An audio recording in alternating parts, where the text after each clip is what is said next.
What is going on, everyone? Welcome to another episode of Conspiracy or Just a Coincidence. I'm Jack Allen. Go follow me real quick at COJAC Podcast if you're not. But today I have a way smarter guest than me. I'm super excited about this. Tom, thanks for being on the show, dude. How are you doing today? Fantastic. Thanks for having me on your show. Awesome. I'm excited. I love it. Well, so I've been I think I found your Twitter. I reached out to you the moment I found your Twitter account. And I was like, this guy's going at I love it. So for people that I'll put your Twitter handle in the show notes, but where can what's your backstory, I guess, for people that don't follow you? Yeah, I don't know how much of my backstory you want to hear, but I started out as a scientific skeptic in the whole ivory-billed woodpecker controversy about 2005 or so. It was very interesting that Cornell announced that they had rediscovered this extinct woodpecker. It was a huge deal. It was on NPR, and people got so excited when they heard it that they drove off the road and started sobbing and everything. It was a huge scientific rediscovery. And I'm a bird watcher, and at first I thought, wow, they really rediscovered it. But they had a peer-reviewed paper with 17 authors, and it was supposed to be scientific truth with a capital T. But then I dug into it, and they had nothing. It was amazing how flimsy that evidence was. And it took maybe 18 months for people to figure it out, but they hadn't seen it. And it was crazy that part of their evidence was they had a picture of an ivory bill that was 6 pixels. Just 6 black and white pixels. That was one of their key pieces of evidence. And it was completely crazy. But ornithologists on the inside, some of them thought, yeah, 6 pixels, that's proof of an ivory bill. But people from the outside could look at that and say, what are you talking about? How is this proof? Yeah. Anyway, that is how I got interested in looking at science for myself. But then there was one guy who sent me an email during that controversy. And he said, there's a lot of things about this controversy that look like the global warming controversy. And here's the deal. So he went through it that the evidence was flimsy. The experts believe it. But if you look at it as an outsider, you can see that the evidence is totally flimsy. So there's a lot of similarities, and that's what got me kicked off into it. And for the last 15 years, I've been really working on the global warming controversy from every possible angle. And I really enjoyed doing that. Yeah. Were you one of so in that 2005 with the woodpecker, were you one of the few people? Yes. That said, wow, man, that takes. And did you have any repercussions from that? Yeah. I mean, people thought that, I hate science and I hate birds and stuff. I did get a lot of pushback, but there were famous bird watchers like David Sibley, who did the Sibley guides. He got more and more vocal about, look, you guys don't have any evidence. So it was good to have the support from the serious people like that, too. Yeah, but they essentially have a Bigfoot photo and exactly. blurry Bigfoot or alien photo. Like here it is. Yep, that's the deal. It's just like a Bigfoot that every time you get a photo that's really in focus, it's not an ivory-billed woodpecker, and any photo that's in focus is not a Bigfoot. It's a bear or something else. So it's all sorts of similarities. Very interesting. Well, so on my group or my podcast here and all the people in the chat, I talk about this all the time, like people in how they can corrupt science, the Rockefellers, there's all this, and you only get to the top if you play ball. And I always talk about, so that I'm just saying this it speaks volumes about you, that you, instead of looking for your career, you made a decision that probably wasn't too popular in the ornithology right or whatever. One thing I'd like to mention, though, is that Jack Hitz from the New York Times wrote this great book that I think it's called A Bunch of Amateurs. He wrote it, I don't know, 10 years ago or something. And it was about how amateurs can look at things from the outside, and they can often see flaws in science that the insiders can't see. So he wrote a whole chapter on the ivory-billed woodpecker thing, and he heavily featured my work. And it wasn't just me, because my blog was the meeting place, but then I had all sorts of other people that were commenting in the blog. So it was kind of a meeting place, and people were looking at every possible thing and pointing out, here's what's wrong with this bit of evidence and stuff. So it wasn't about me. It was about amateurs in general looking at it and just tearing apart the evidence. Wow. Yeah. Oh man, you are an awesome way. So how did you get, this brought you into climate? Yes. Yeah. And obviously climate is talked about every day. The world is ending. So I guess what's like we'll go in like each part, but what's your general view of the climate propaganda, or whatever you want to call it? Okay. My view is that every single bit of alarming propaganda that you hear, anything that's alarming that you hear is wrong. Absolutely none of it is correct. The weather is not getting worse. The earth is not too hot. That let's like crop yields, for example. Crop yields, they're not being affected negatively. Polar bears, Great Barrier Reef, mention anything you want. None of that is being affected negatively by warming. Warming is better. Warm times have always been better for humans and for crop yields, etc. And this whole idea that we want the Earth to go back to the 1850s temperature when it was colder, it's totally crazy, because the warmth is better for us. It's better for life on Earth in general. Plants love to have more CO2. The plants love the longer growing seasons.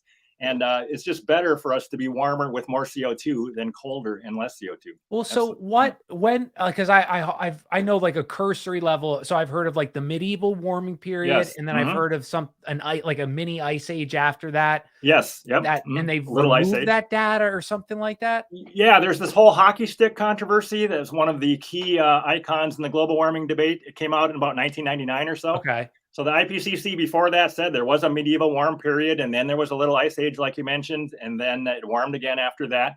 But then this hockey stick came out in the late 90s, and then they basically erased the medieval warm period and the little ice age. So they just made it seem like the climate was just stable for thousands of years. And then all of a sudden we started to burn coal, and then the temperature shot up like the blade of the hockey stick. That's the story they want us to believe, but it's not true. They literally removed like they did. Yep. It just didn't get in, because were they ever questioned about that? Were they ever they definitely were. I mean, there's this whole story. I think there's a guy named David Deming who was a skeptic who the insiders thought he was on their side. And they confided to him that we have to get rid of the medieval warm period. So they did. They got rid of the medieval warm period because it blows their story out of the water. If CO2 is the climate control knob and CO2 was lower back then the temperature must be lower. Right. So we got to get rid of it. So they did. But of course, in reality, they didn't, because we have all this evidence that the medieval warm period was warmer than now. So and for that medieval warm period, is there a guess of why it got like it's just natural climate changing? Yeah, I mean, people have a lot of different theories as to what causes it, and my take is that we don't really understand natural variability. The climate is so complex that we don't for sure know what happened. Solar changes for sure affect the climate. But it's super complicated because there's all these feedbacks and there's all these different things that are affecting climate. Just ocean currents changing. We don't really know why they change. That makes a huge difference if they change and warm water gets brought to the surface. And that we don't really know what's going on. And maybe in 50 years we will, but we don't exactly know now what's going on. It's very complicated. Yeah. And so who's control, so obviously I don't know where you stand on like other things, but like COVID scare, this was a billion, generated all this money. Who's picking these strings for like who's the top dog in climate, and if they are, they're obviously following the money or getting reimbursed some way, right? Yeah, I mean, that's a great question. I don't really know who's at the very top controlling it. I don't know. I mean, there's the UN IPCC, the Intergovernmental Panel on Climate Change. Okay. They kind of write the Bible on climate change. And it comes out, a major report comes out every 6 years or so. I think they just came out with the 6th report. But that's supposed to be the Bible, but it's very, very political. And I'm sure. There's this whole deal where scientists are at the bottom level. They're writing all these papers. I think most of them are fairly honestly writing their papers. But then there's a summary at the very top. And really, hardly anybody reads anything from the IPCC except for the summary. So the summary is absolutely critical. But that is written in a room within closed doors. They don't let you watch on webcam or anything what they're talking about. And there's bureaucrats, there's politicians in there, and they're in there for hours and hours on end negotiating what the science is. And we're supposed to think that after this negotiation that what comes out is scientific truth. But that's not the way it's done. But that's not the way it should be done, but that is the way it's done. Tom, I bet you're a little bit of a conspiracy theorist yourself after all your research. I don't know, not conspiracy theorist. It's conspiracy facts or something. All right, I like conspiracy realist. I like it. Yeah. Well, so I'm trying to think of like the big things people say about climate, because I see you getting debates with people. Yes. But what are like some of the big things that you say, how can you explain this? Or how can, this doesn't make any sense if this is your theory? Yeah. So what I really enjoy, like I said, I've been doing this for 15 years. And I love just going down every little rabbit hole and taking things one at a time. So one thing is like the Great Barrier Reef. How is that doing? That's one thing you can check on that. And we heard a lot of propaganda about how CO2 was causing bleaching and it's killing off the Great Barrier Reef. We for sure heard that.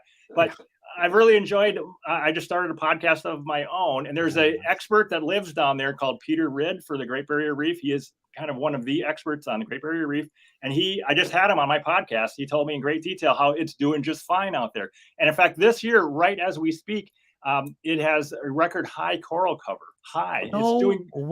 It's doing just fine. I mean, he says it switches, it goes up when it goes down. We don't know for sure why, but right now it's at. And we've only been keeping track, I think, since 1986 that we have good data. But since then, it just goes up and down. And right now, it's up, a record high right now. So this whole idea that CO2 is killing the Great Barrier Reef is absolutely not true. All I've heard, Tom, is how the Great Barrier Reef is dying. Absolutely, it's gone. Blah blah blah. Like how, and I'm always like, oh my god, that But your expert said this is the highest it's been. Highest it's been on record. Yeah, it's doing just fine. And it does naturally bleach. And I asked him, was it naturally bleaching and turning white, hundreds of thousands of years ago? And he says, definitely it was. Before Henry Ford was born, before we burned any coal, it was bleaching then too. Yeah. So again, every single alarming thing you've heard, everyone is not true. Not true. How about, I mean, like for right now, they always say the CO2 is rising or the temp, because I saw an awesome graph I posted a while ago, and it was like temperature highs of each state for the last 100 years. Yeah. And I know that's not an average over the year, but these days they're all like 1918 or 1927. Yep. So what, and people would say like I saw that because I got the comments. Well, that's just a day, not the average of the year. It's hotter overall. How do you respond to people that say things like that? Well, it's very interesting that CO2 is not delivering the heat that it's supposed to. Definitely, every time there's a record heat somewhere, we're told that that's because of CO2. But that's a great point about there's 50 states in the U.S., so we have 50 high temperature records, one for each state. And it's amazing going through that list, as you said, how old those records are. A great example is my home state of Minnesota. I'm in Minnesota right now, and we have detailed data about how often it hits 100 degrees here in Minnesota, 100F.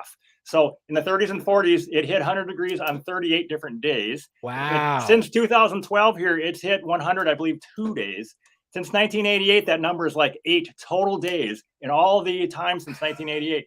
So we're supposed to get this idea that, anyway, summers are way hotter, but it was a lot hotter in the 1930s and 40s. And for some reason, CO2 is supposed to be delivering heat, but it's not. Right. I think maybe nights are getting a little bit warmer. The CO2 heating is not affecting high temperatures. I do think CO2 does provide some extra heating. I do think it's a greenhouse gas, and it's not like the effect is zero, but I think the effect is very small. I think it provides a little extra warmth at night and in the winter and in the up north too, far from the equator. It does provide a little extra warmth, but it's nothing to be alarmed about. I just was listening to a podcast from Will Happer, and he agrees with me that if we double CO2, maybe we'll get 1 degree centigrade of warming over the Earth on average.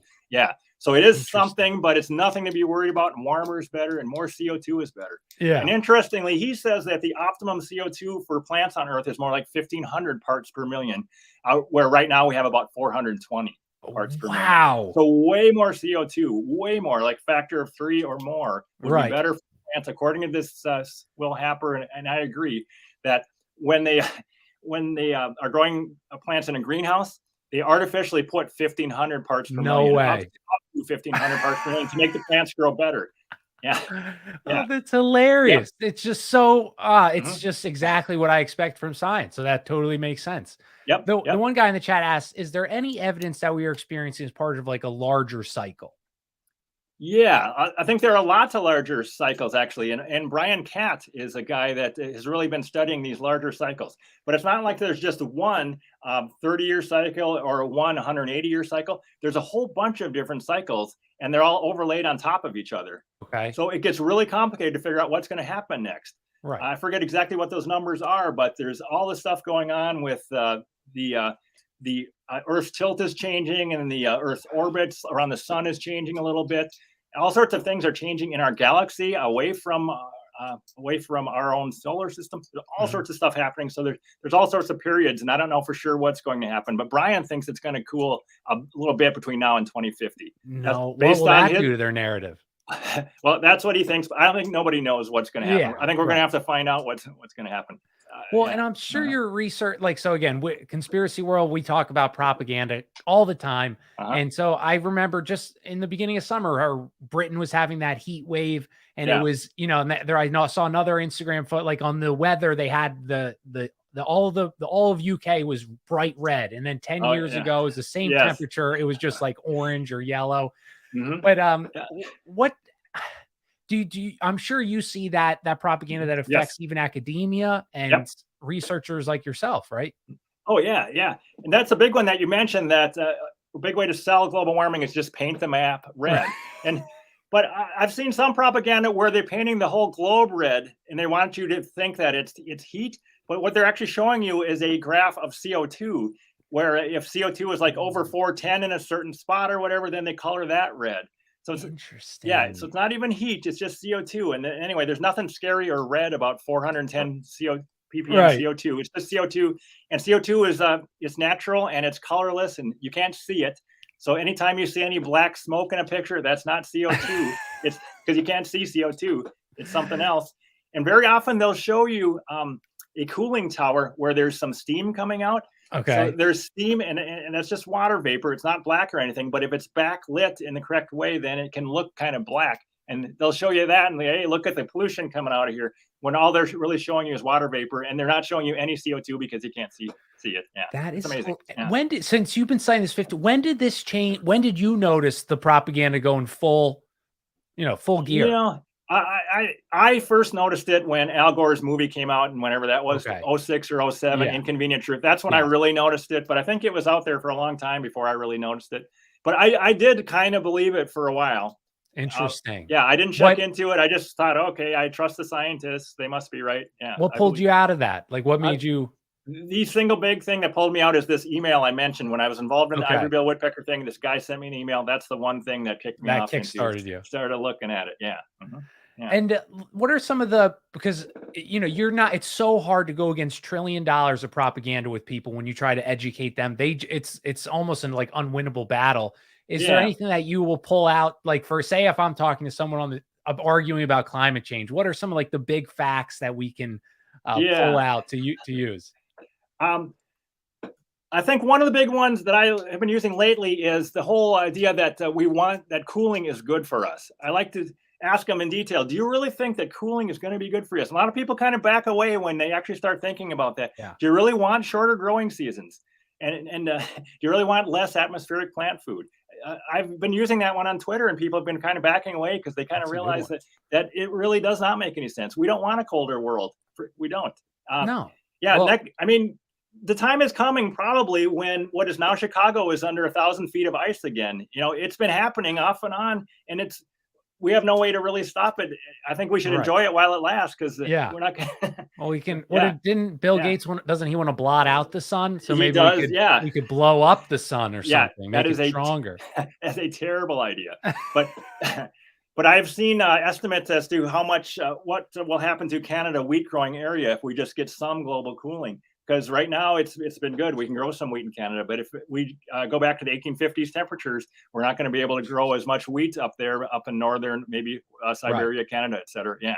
Well, and now I'm going to use, so it's good for humans, but animals, the polar bears, they're going to lose their home. The penguins. So maybe it's good for humans, but it's not good for animals. Yeah, they're saying that. But I also had Susan Crockford, who is kind of the expert in my mind on polar bears, and she says that.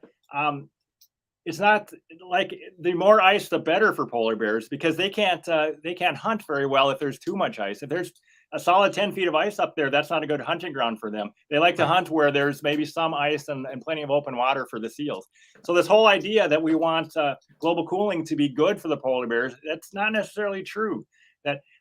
And since the 1960s or so, we don't know for sure about the numbers, but they think maybe there were 6,000 polar bears around then, and now the number is more like 30,000. There's more like 5 times as many polar bears. Yeah, nobody knows for sure, but for sure there's more polar bears now than during the 1960s global cooling scare. And there was a global cooling scare back then.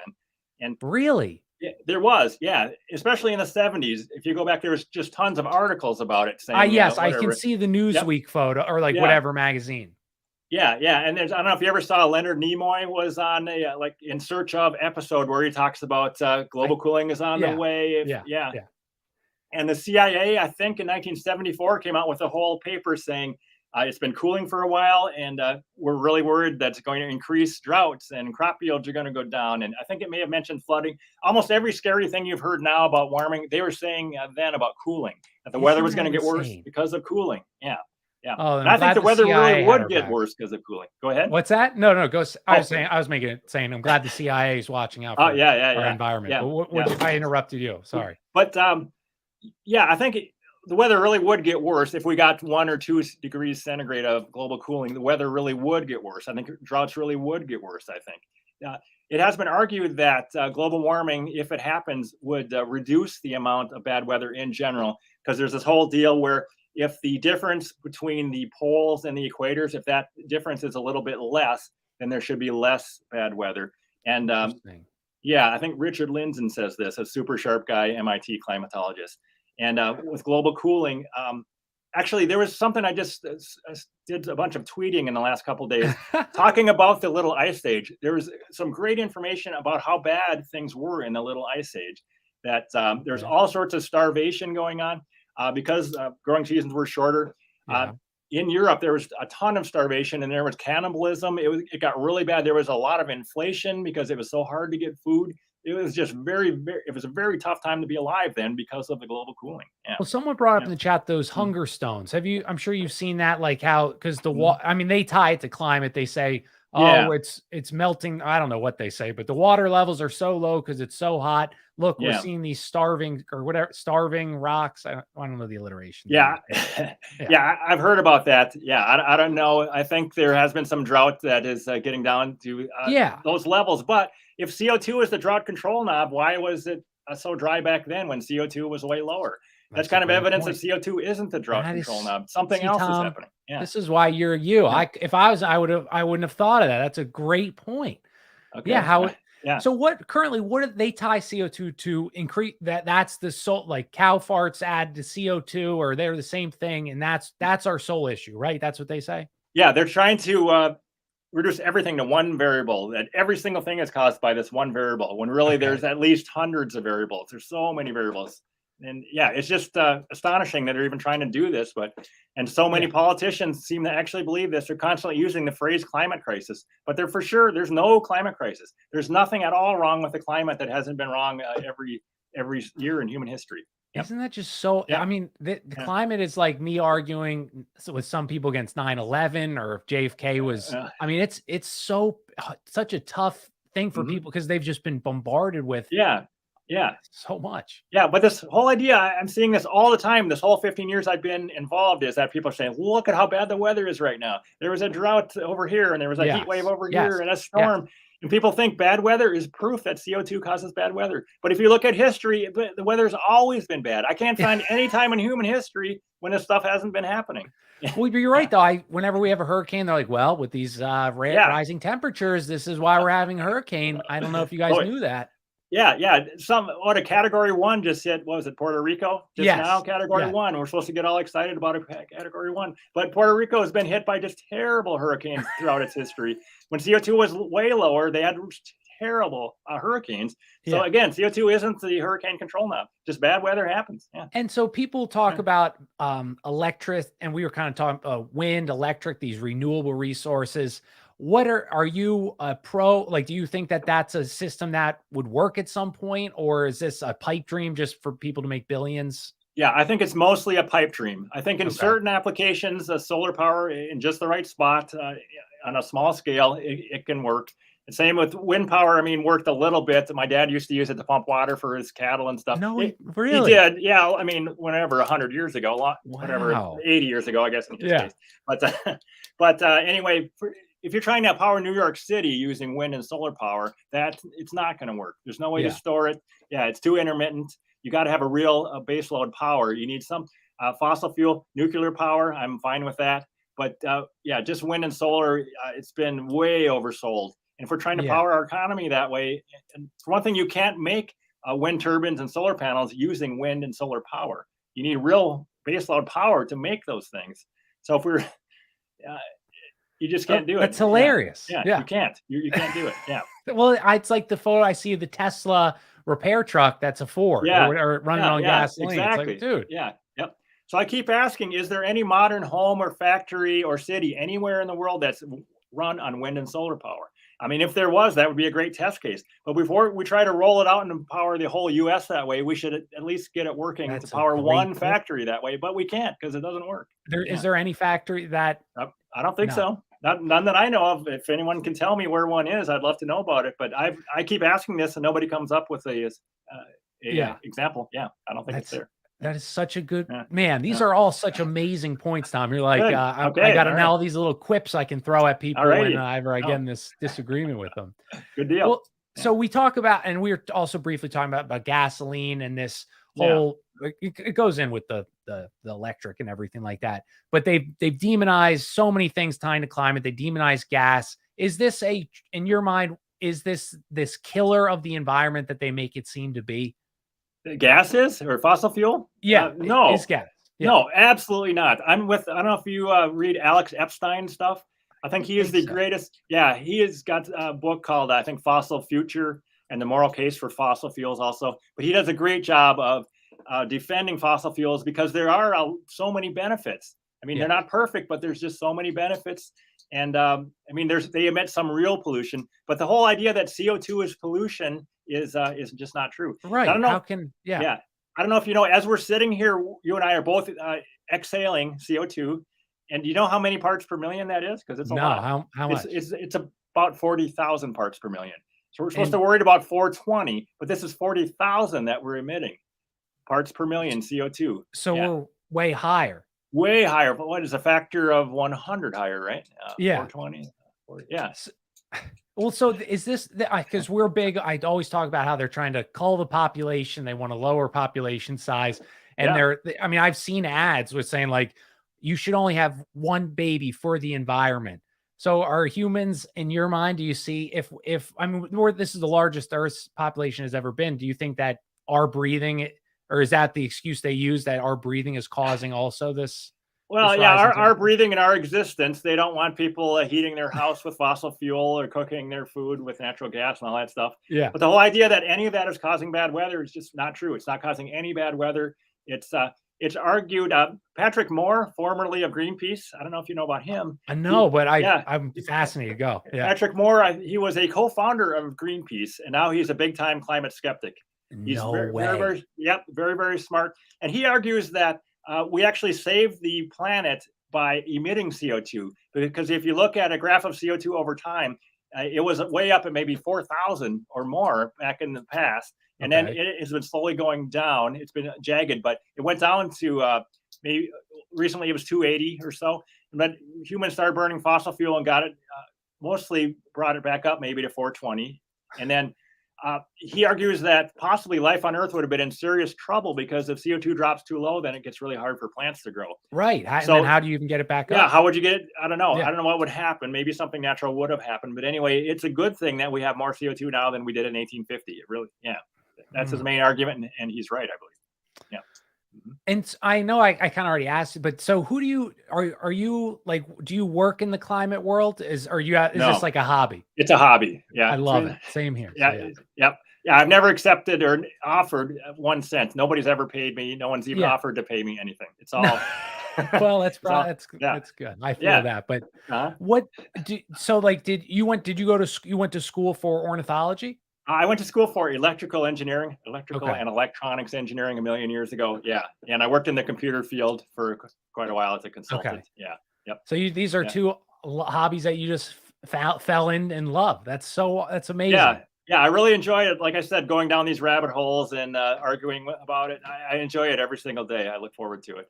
It's really fun. Yeah. Oh, no, that's so great. And we were talking briefly before the show about, I'm reading this book that Jerome Corsi, The Great Oil Conspiracy.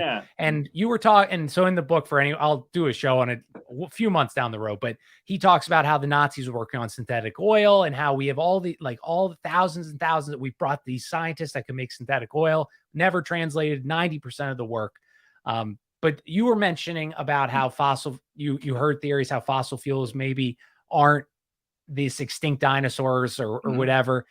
Have you ever thought like dove into that theory at all? I have not. That's why I wanted to have maybe Jerome Corsi on my podcast to tell me about that. But that's one rabbit hole I have not been down. So I don't know. Yeah. See, this is you might laugh here, Tom, but so there's a lot of talk that dinosaurs aren't real. Have you ever heard this? I have not. No. Tom, so there's a theory that these dinosaurs never existed. They've never found a full skeleton. They're right around the same time of oil.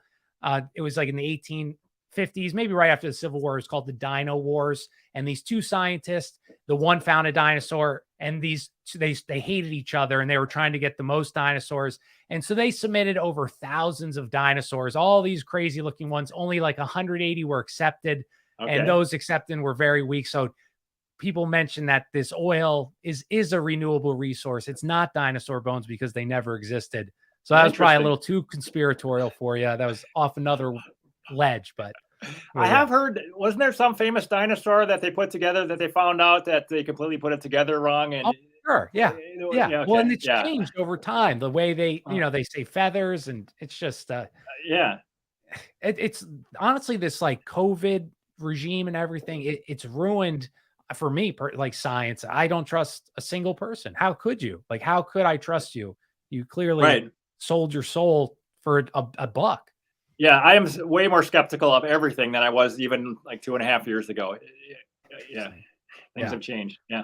Well, where do you see this climate? Because obviously I see the connections between COVID and climate, how my one buddy uses he says they want you all electric because gas is like cash. They can't monitor your gas. Like they can't see where you're going on a gas car. They can't monitor, they can't shut you off, but an electric, they could. And so where do you see the climate taking us? Like, how far do you think they're going to push this? Yeah, I mean, he makes a good point about the electric cars. I think that is a huge problem with electric cars, is that they possibly can shut off your car if they don't like something you said on social media. Exactly. Yeah. Yeah, especially if there's a digital central bank digital cash and all this stuff. You could cut off your access to anything, including your car. Yes. But there's this whole thing about, in California, they just said that we're not going to sell any new fossil fuel cars as of 2035. Right. And the same week, they said, we don't want you to plug in your electric car because we can't charge the cars that we already have in California. So how are they going to charge if they have 10 times as many electric cars, or I don't know how many they're going to have? How are they going to charge them all? I think nobody has thought this through. So I think it's a terrible idea to push everything towards electricity. Somebody else made the point that it's good to have several different sources of energy. Yeah. You can electricity, natural gas, gasoline, etc. Then you got some backup. It's nice to have both coal stations and natural gas stations to provide your electricity, because they can compete against each other. And it's nice if something terrible happens to the natural gas supply and you still got at least some coal. I think it's important to have multiple sources and not put all your eggs in one basket, as they say. Yeah, so this sounds like a totally rational thought, right? It doesn't sound insane at all. Yep.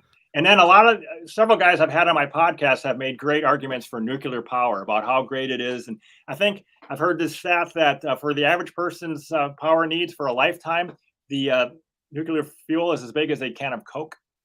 Wow. Something like that. It is so compressed. Whatever it is, it does not take much fuel to produce enormous amounts of energy. And that's that whole energy density thing is a huge advantage. Because wind is all dispersed, and solar power, it's very weak in any square meter. But fossil fuel, for example, you can take off in an airplane with enough fossil fuel to take you 1,000 miles or whatever in a huge jumbo jet. But if you were to try to do that with battery power, I ran the numbers. I think your battery would need to weigh something like 3.5 million pounds in order to take you just as far with a huge plane. And then there's no way you'd get the plane off the ground. Just the physics don't work at all for a huge plane with the type of batteries we have now. It doesn't work. Yeah. That is mind blowing, Tom. 3.5 million, or I know it's an estimate. Yeah. That's insane. So maybe at some point we will make some huge quantum leap in battery density, but I don't know. No. And isn't that, and I've seen the photos of like the poor children mining lithium in Africa. and they ignore that. They like the media will not talk. They just totally brush their like, oh, we know we have problems, but we're working on it. Yeah. I don't know if they even mention it. I mean, that's a separate deal, but just the lithium supply, I think that nobody has any idea how we would get enough lithium to provide enough batteries to turn all of our cars into electric cars. I don't think we have any idea where that lithium might be. We'd have to find it. I don't know. We may never find it. I don't know. On your Twitter that China has lots of so could you explain, because that was a fact I was going to bring it up, but could you explain what you reposted? Yeah, just that came up in my podcast that someone said that Afghanistan has a lot of lithium and that China has control of it somehow, I believe. Yeah, through their Belt and Road. I think. Yeah, and then Chile was mentioned as another source of lithium, but then there's some sort of local pushback against that, I believe, so that it won't be coming out of Chile because the locals don't want lithium mined there. Because it can be, I guess, it can do bad things to your environment if you're mining lithium. I'm not an expert on where it's coming from, but I do know that there's limited amounts, and China has control of a lot of it, I guess. So I found that would so what his post was that it's going to push us away into China's arms if we really went full blown on. I think so. Which they don't have we already are. Oh, we already ran into their arms a long time ago, and we sent all our manufacturing jobs there. So absolutely. So another thing I wanted to mention about where we're going to go with the global warming thing. Oh, yes, please. Is just that the rubber's hitting the road in Europe, for example. In Germany, I don't know if you've heard a lot about that, but it sounds like they got a huge energy crunch. And I'm hearing stories about how wood that sold for 90 euros last winter is selling already for 500 euros. And it's hard to buy a chainsaw. I think people are trying to figure out if they can get wood to keep their house warm enough so their pipes don't freeze this winter. And there's huge price increases in England, for example. So I think people, if their energy is kind of cheap and everything's going okay, then they can pretend they believe in the climate scam. But if it causes their energy or their price of food, et cetera, to skyrocket, then I think they're going to just jettison the whole thing and say, screw it, to give us some cheap fossil energy and forget about trying to do this expensive stuff. I think I'm hoping that happens. I don't see why it wouldn't. No, that's a great point. But we just saw it in the US here, right? That when gas prices shot up, then Biden, who campaigned on the idea of we're going to get rid of fossil fuels, he said that at some campaign stops. When gas prices went up, he said that he wanted refiners to do their patriotic duty and refine more fossil fuel. So he just did a whole 180 there because it's politically untenable to try to make people accept $5 gas or whatever. Right. Well, and I think that's fair. I mean, I'm interested to see what's going to happen in Europe because Germany, for a country that has such a rich history, obviously bad stains on this history, but a culture they could be proud of. And now they've let millions of refugees or whatever into their country. And now they can't even afford to heat their homes. I'm very interested to see how they respond. I don't know. Then there's this whole separate thing. There's the pushback against the farmers in the Netherlands. Yes. About nitrous oxide. And they want them to prevent bad weather, supposedly to get rid of 1/3 of their cows or 30% of their cattle herd, I think. It's completely crazy because there's no way that would have any measurable effects on the global average temperature. And they're talking about the same thing in Canada, I guess, that there's rumors that they might crack down on farming. So the whole idea of cracking down on farmers is, makes me know. It's literally insane. Their work is way more important, basically, than anybody else's. What's more important than our food? So we cannot crack down on farmers. Gotta let them farm. Well, so did you remember the Sri Lanka? You remember how they? So I talked about this on another show. So I don't know if I'm sorry if I'm like this is too bottom level for you, but the IMF, the International Monetary Fund, they go into these third world countries. They say, hey, we'll give you this $1 billion, but you got to enact these green policies like they did to Sri Lanka. They all starved. Their IMF wouldn't give them any more money. So I can see that this is the way they're going to. They don't care if you starve or you they just want you locked down, monitored, not breathing, cows farting. I don't know what my point was to this. So clearly there's banking and finance, like these banks are behind a lot of these policy decisions. Have you ran into that in your research? I think so. I mean, getting back to this Sri Lanka thing, they said, let's not use chemical fertilizers, right? We've got to use organic fertilizer to save the planet, maybe to get a high ESG rating or something. Yes. Yeah. Yeah. But absolute fiasco. But I think they have to care. If the people start rioting in the streets, somebody else just mentioned there's way more of us than them. And if if they push these crazy policies so people are rioting in the streets and there's a revolution, which there might be if you cut off people's food supply, then I think they do have to care. So we'll see what happens. Have you ever seen A Bug's Life, Tom? A long time ago. I can't remember what happened. Well, the grasshopper says, "Food. It's not about food. If one of these ants steps out of line, they outnumber us 10-1 or something like that." Oh, okay. But, yeah, okay. yeah. And so that's I always like that line there because that's the truth. It is the truth. Yeah. I'm trying to think of other big little questions people will always. Oh, so you're telling me all the scientists are lying? You're saying that there's only two of you that are saying you're climate skeptics. Why don't any of these college professors say that, or all these experts? Why don't they do that, Tom? Okay, good question. One thing is that this whole consensus thing is vastly overblown. They were supposed to think that there's a million scientists out there and they're all believing that we're all going to die. That's wildly overblown. So I always ask, what percent of them are living lifestyles as if they actually believe that CO2 will kill their kids? And the answer is basically none. I don't know of any scientist who's actually behaving as if he or she thinks that the kids are going to die because of this. They're all just living the same lifestyle, or they're flying more than me. I would say an awful lot of them. You can see on their Twitter feeds that they're flying all over the place and they're driving fossil fuel cars, etc. Yeah. So that's one part, that it's completely overblown. I think the scientific consensus only extends to the fact that CO2 is a greenhouse gas, and everything else being equal, if we have more CO2 in the air, the Earth should be a little bit warmer. That people do, I think, believe that, and I believe that. But that's as far as it goes. But the whole idea that the weather's getting worse and we're all going to die, none of that. There's no consensus on that. And then there's tons of real scientists with real credentials who agree with me. I don't know if you've heard about this Oregon petition project. There's a strongly worded statements basically saying there's no climate crisis. I'm paraphrasing here, but they're on my side. But there's 32,000 of them, 9,000 PhDs, and these are real people who put their real names onto this petition.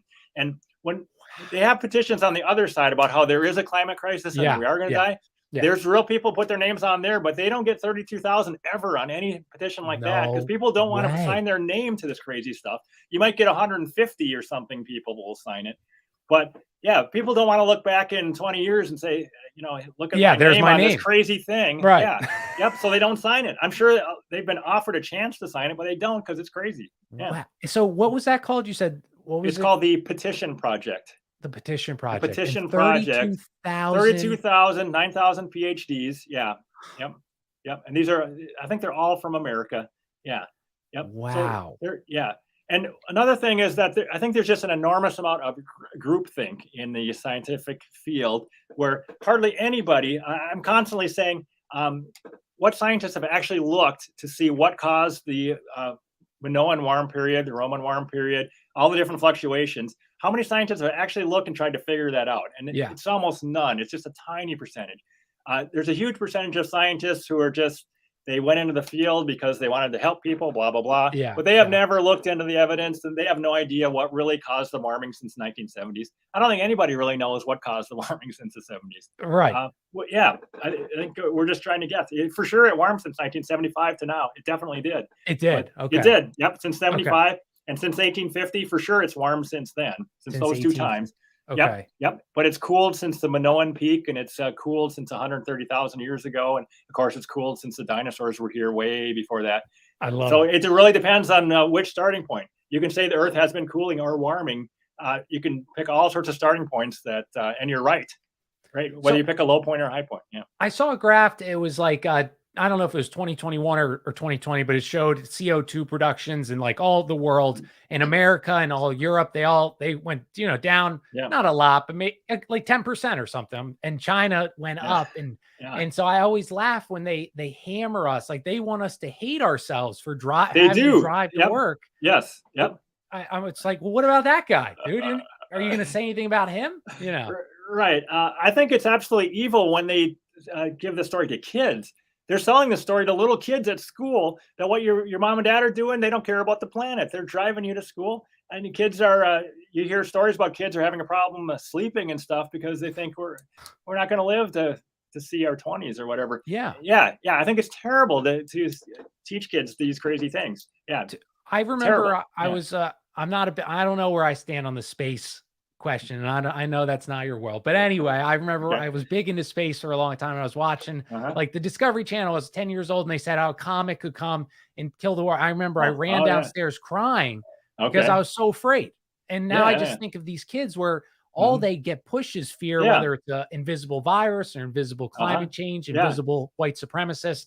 They're coming for you, you know, and it's definitely going to have an effect on the psyche of these little children. Yeah. I mean, you hear about kids saying stuff like, why should I even study? Because I'm going to be dead from climate change anyway. They go to, there's people at climate marches, young people holding up a sign that says that you will die of old age, but I will die of climate change. People are holding up a sign. It's completely crazy, but if they actually believe it, it's just a terrible thing for them. It'd be, I wish that they could learn about the real history of climate, not worry about it. Yeah. Well, see, and I was going to say, how dare you? I think that was Greta's big comment. But I think a lot of people that, you know, maybe they climate, it's so pushed so much, but they never, it's just like our public, they watch football or Netflix. They never look, who's the people that are supporting these things? And you see companies like Jeff Bezos and Amazon. He's a big green guy. And I always try to bring this up to people. Like, one, do you think he lives like that? And two, in the 1930s around FDR, they did this same thing where everyone was protesting because it was horrible working conditions. So they talk about the Great New Deal, and the Great New Deal, it gave them health insurance and this stuff. And it wasn't because they wanted you to be healthy. It was because if you had a company over 50 people, you had to provide all these things that that only these big guys, Rockefeller, could provide. So it wasn't because they were like, oh, we want our poor factory workers to have health insurance. No, they want to shut down your company through regulation because they don't want to compete in the free market. Yes. Yeah. Very good point. Yep. Yeah. And that's what I think they're doing that's the goal with climate is to require all these companies to lower any, I mean, they already knocked out 50% of the competition with COVID, but Right. Yeah. I mean, I think Richard Lindzen said, if you want to control carbon, you can control everything about everyone because it's just mixed in everything that we're doing. So, yeah. Ooh, that's powerful. Yeah. And you know that's what they want. They would. Yeah, I think they do. Yeah, I just I see something over here that I wanted to mention about. Yes, please. Death from climate catastrophes. I don't know if you've seen many stats. I don't think so. I'm looking at a graph here. It's over the last century or so. The deaths from climate catastrophes have dropped by a factor of 50 on a per capita basis. I think it's per capita, 98%. Yeah, it's not because the weather has gotten way better, but as Alex Epstein says, that now with modern technology, we're a lot more resilient to the weather. For one thing, we have air conditioning, we have good heating, and we have the ability to find out if a storm's coming. We can get out of the way, and we're building our buildings better. All this stuff has reduced our vulnerability. So Epstein says, and I love that he says this, is that fossil fuels have not taken a safe climate and made it dangerous. Fossil fuels have taken a dangerous climate and made it safer for us. I love that. Yeah, I kind of screwed it up, but anyway, yeah, it's not making the climate more dangerous. We are much more safe from the climate now that we're using fossil energy. So yeah, that's very important. Yeah, that's it's huge. That's what's happening. Yeah. And so you said that was 98%. 98%. Yep. Wow. And I, like you said, you mentioned all the things. Like, well, that's why people are living long or could survive it, but you would think if this is such a climate it should not matter, right? It should overpower our whatever small things we've taken. Yeah. So the whole idea that the kids are going to die from climate change, they're not. They're way safer from bad weather now than they were 100 years ago. Way safer. Yeah. It's just so hard. You see even people that are apolitical, if you ask them, is climate, they would say, absolutely. It's, it's doing all it's just, I had a guy on, you would like to talk. I'll introduce, he's called like the plastics guy. I forget his name, but his big thing, he's researched is how they lie, like plastic, obviously not great for the environment, but they're saying lies about how it's killing sea turtles. That's never happened before. How a bag disintegrates usually much quicker than even a piece of paper. What was the point? But the point was it was just another scare thing to absolutely. Yeah. let's see. Patrick Moore mentions this whole idea about the Great Pacific Garbage Patch. Have you heard about this? I've heard. Yes, please go. Yeah. Well, I mean, his basic point is it doesn't exist. There's no such thing. I think he was looking for pictures of it or whatever. Because it's supposed to be, you're supposed to picture it as what, miles on end of there's this plastic all over. Yes. But yeah. He says that it's just absolutely not a thing. But his point is that there are lots of fake invisible catastrophes. He wrote a book of that name, Fake Invisible Catastrophes. Yeah, it's a great book, fabulous book. But they're selling us all these catastrophes, but they want to put them in places where we can't really check for ourselves. So no one's going to go to the middle of the ocean and check for this garbage patch, so they can make it up and we'll believe that it's there. But the same deal where they can tell us the polar bears are dying and we're not going to go up and check for ourselves. How do we know? And how many of us are going to the Great Barrier Reef to make sure it's actually dead? All this type of stuff that since there's nothing actually going on where we actually live, they have to make up catastrophes that are elsewhere and they hope we're not going to check. The conspiracy war. I mean, invisible enemies has been their move since post World War II. It was communist and then whatever serial killer, terrorist. It just goes on. It's nothing you can tangibly touch, but they want you to worry about it. Yeah. So someone in the chat brought this up. Have you ever heard of HAARP? HAARP? I have heard of it, but that is another rabbit hole I have not gone down. I'll recommend a book for you if you. But basically, it's this weather. It was created. It's a weather changing device. So it works somehow by pushing atmospheric pressure up, which can cause rainfall or push rainfall. Yeah. Okay, so that's in Alaska. And then for anybody that there was an article in 2008 in CNN that China seeded their clouds prior to the Olympics, so it was a clear night. So if we know this technology exists, so if this weather and climate is so bad, we are moments away from death and destruction, you have the resources because China openly, to manipulate this. So why aren't you if it's so dangerous, why aren't you doing that? Good point. Yeah. I saw somebody had sort of a collage of different areas that were seeding clouds. I guess it's more than just China, right? I think other places in the world, they're doing it. They're actively they call them chemtrails here, but they do it all over the country. They seed the skies with, and these are in documents and all, patents. And then when you call them the chemtrails, they'll laugh at you and say, no, that's just the exhaust from a plane. Yeah, it's in a grid. He was driving in a grid patterned flight path, But I think I got to the point where I Googled HAARP and there's an official website, right? It's not a conspiracy. It's I'll send you. It was written by a scientist. The book's called Angels Don't Play This HAARP. But it's it's a cute little title there. But I read it and you would understand it more than me. I don't, but I wanted to ask you something about why. So you said how all per density or whatever nuclear power is by far.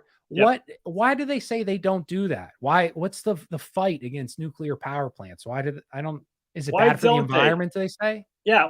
Well, it's pretty amazing that there are lots of people who totally believe in the climate scam and they're against nuclear power, which is crazy because if you really do believe that CO2 is going to kill us all, nuclear is the way that we can get out of that because it doesn't release CO2. Nuclear power doesn't. When you make the plant, you got to use some cement and stuff. So there's a little bit of CO2.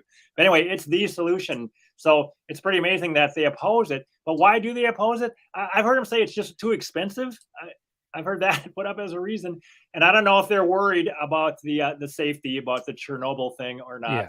But I don't know what the arguments are against it. I've heard a lot of arguments about how that it's way safer than everybody thinks in general. That you can fly an F-14 directly into a nuclear power plant in the U.S. and it really won't do much. I've heard that from an expert told me that. That's powerful. Yeah. And continue. Yeah, sorry. I wish I knew the exact numbers, but I think to actually produce a bomb, you're supposed to have like 90% uranium, and inside a power plant, it's more like 5%. The uranium that's in a power plant is not the same that you can use to make a nuclear bomb, I'm hearing. So I don't think there's any real reasons not to use it. Okay. In terms of, I was just because and also, Tom, have you ever heard nukes aren't real? Have you ever heard this theory? I have not heard that one either. Oh man, Tom, you're gonna get. We got to bring you into the fold. We're gonna protect you, and we're gonna can give you all these new ideas in your head. But sounds great. But I was just because I always see that. I guess it's probably because of the Chernobyl fear and propagate. It must be beneficial for humanity, and that's why we don't do it, because that's usually the way things go. If it's good for the public, we do the government does the opposite. Yeah, actually, I have heard that argument, because they realize that it is a solution, and they don't actually want a solution. They want the climate change. Like that. Maybe I don't know. People ask me, I don't really know what's going on in most people's heads. Can't really speculate. What are they actually thinking? I don't know. Yeah. But so I have heard that once fossil fuels run out, I mean, at some point, it seems like far in the future we wouldn't have any left. But I'm hearing that nuclear power is going to be the way. Whenever that happens, that's going to be the next thing that we use to power our lives. Yeah. I know I'm just at, because you're a very well-read person. So have you ever looked into like Nikola Tesla and his like how he would stick a pole in the ground, and that's how he got electricity? Have you ever seen that? I don't know about the pole in the ground, but I listened to his life story. It was just incredibly interesting. I don't remember the pole though, but his life story was fantastic. That's what that's what they talk about, how it was Edison and Tesla came up with a freeway where you could literally just stick this rod in the ground at some certain locations that it would work, and you could generate free, and yet he would be able to, he would do his experiments like with this way. And Edison's way, obviously, you could sell it to people, and hence why one's famed and the other died penniless. Interesting. I did hear a story about Tesla's life where supposedly he walked into Thomas Edison's office and said, "You're doing it wrong. Here's how you should be doing it." And he was right. He was just some young kid, and Edison was already super successful. But Tesla was right. Yeah. I don't know. He was pretty brilliant.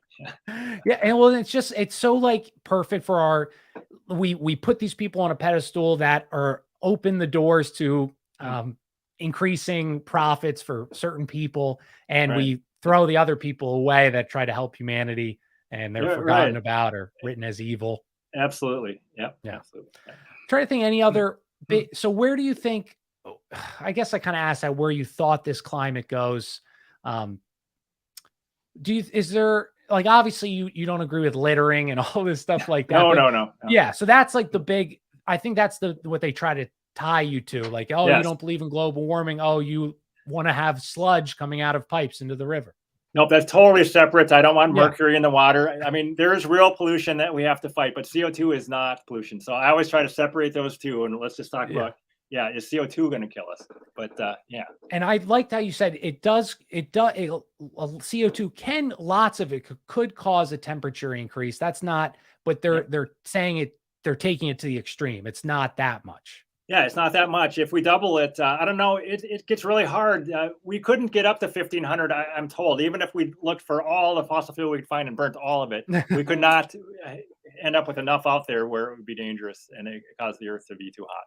Yeah, there's the whole idea that the oceans might boil. I think James Hansen mentioned this famous NASA scientist from the past. He talked about the oceans boiling. That's just completely crazy. Absolutely crazy. No way. Well, and they also said that how the warming's going to release new viruses into the ice caps or whatever. I've definitely heard that one, but And it's just like, God, we know you guys are playing in labs with these things. Well, stop treating me like I'm an idiot. You want me to believe that it just flew out of the ice cube, but you were just using that virus last week? Not buying it. Is there any books that you could recommend for like someone like me who knows so little about climate that would be like a good beginner's level to understand what's going on? One that I really like is Mark Morano's Politically Incorrect Guide to Climate Change, I think it's called. Okay. They have those PIG or politically incorrect guides. That's a super good one. Okay. I do really like Alex Epstein's work that I just mentioned, Moral Case for Fossil Fuels. I think that's very good. I don't know what else is on my list. I should have that at my fingertips. Those two are very, very good ones. Yeah, there's a lot of them though. Someone just mentioned that on Amazon, as of yesterday, the top 3 climatology books on Amazon are all skeptical books. That is amazing news. I'm loving that. Wow. Oh, that's because it's scary. And that's another thing. It's insane how they tie the climate scare into this, like, it's so confusing for people. Like, oh, if you tying this to a political belief, even though this should be totally separate than a political belief, it's just very odd. I mean, I do see this on Twitter a lot, and my tagline is this isn't really about climate. I say that all the time. I say it like 10 times a week or more. Wow. But why do you say that? I say that because I'm searching constantly for people who are using the words capitalism and climate in the same tweet. And constantly people are saying that to fix the climate, we got to get rid of capitalism. That's a real big one. Some form of that. Wow. And I think hardly any of these people have actually looked at the climate issues to see what's happening. They just really want to get rid of capitalism. And one way to do that is to use the climate thing. Capitalism causes bad weather. We got to get rid of it because communism produces better weather, supposedly. But of course, it does not. And one more time, what was you said, if someone was questioning me on the street, you said you had a basic, it was like about the global cooling? Yeah. Or like, you said like what I could respond to them with, just so I can remember. You said something like, well, if it was warmer, we would have more food. Oh, yeah. That's the one about, do you really want it to be colder with the shorter growing seasons? Yeah. You really want less plant food and shorter growing seasons. That one's been working well for me lately because it makes sense. You don't want that. Yeah. You want longer growing seasons. And there's some great stuff. I need to do more tweets on this where they have grown plants at different levels of CO2. And you can see how much better they do. Oh, that's amazing. At 420 versus like 800, they do so much better at 800. And that's why that when people have greenhouses, why they take the time to artificially introduce CO2 in there, because it's worth it. It helps so much to make it grow. That is so powerful. Yeah, man. So some people are saying that global crop yields might be up 20% just because of the additional CO2. I mean, we have all this other great technology to make the crops grow better. We got better pesticides and better seed and everything, but just the additional CO2 has made a big difference globally. And wow. Yeah. And still people, they're usually their people are starving and this is if this is really happening, you wouldn't want less food, would you? So that's such a good. Yeah. I think it is a good one. All right. Now I got, and then one other, what would you say to there's more, that they might be longer growing season, but there's more tornadoes and more crazy weather. I know you kind of talked about it, but just to refresh my brain. Yeah. So I've been down every one of those rabbit holes, and the weather is absolutely not getting worse. If you look at tornadoes, they have been, for some reason, getting a little bit better. I don't know why. In the 70s, the tornadoes in the U.S. for sure were worse than now. And I'm sure that's going to fluctuate back and forth. But if you look at hurricane intensity, people look at that. I have all sorts of data on that. They are not getting worse. You look at anything, droughts or floods, even the IPCC says that globally, they don't even know the sign of the change in floods. What does that mean? They don't even know if floods have been getting worse or better. They don't know. I mean, floods just keep happening, but CO2 is for sure not the flood control knob. CO2 is not any bad weather control knob. Pick any bad weather you want. It's CO2 does not control it. Yes, that was another important thing I really took. You can't tie CO2 to everything. You can't tie it to temperature and tie it to inclement weather. That's such a good. So I do think another good catchphrase is that CO2 is not the climate control knob. I'd like to boil it right down. I think it is not, and that's a good thing to keep saying because there's so many other factors. That's what that's implying. Yes. Yeah. Because you posted a Randall Carlson clip maybe a week or two ago, and I played that on my show. Oh, good. Yeah. Now I see, and that it's these like people like you and us and Randall, they're mocked incessantly by the powers that be for just asking questions. It's very disheartening. I like to say to people though that you'll eventually agree with me because you're smart and I'm right. I think Charlie Munger says that all the time. That's a good line. Well, Tom, this was where can people support your work? How can they? I know you have a pod, so can you plug all your stuff? Yeah, I mean you can find it all. I think by going my Twitter feed is just tan123, like the color tan and 123. Yeah, and I have a podcast called Tom Nelson. I'm pretty proud of that name. It's on YouTube and elsewhere. But yeah, that's about it. But and what do you talk about in your climate mostly? On my podcast? Yeah. I just started, but I've been totally loving it. I've done 17 of them so far. Nice. And so far, I've just had one expert in some area come in and just talk. So I don't talk very much. They just talk for an hour. Mostly I ask some questions, but it's been really fun for me because I'm learning a lot. And I have a long list of people that I'm going to have on in the next 10 weeks or whatever. So you meet so many, like I would never have spoken. You just meet all these interesting, smart people, and the world like craves for conversation because everyone's so, down on their phone, like hearing other people converse or something. It's like a rarity. They never get that. Yeah, it's a fun thing. Yeah. So I'll put all your links in the show notes. Nothing out. No, just go to your Twitter. That's the best. It is. Yeah. All right, Tom. Well, I learned so much. So if you ever need somebody to throw you out reasons why dinosaurs aren't real or anything else, you give me a call, Tom. I'll be fantastic. I'll do that. Tom. All right. You have a good night. All right. Talk to you later. See you, everybody. Bye. Goodbye.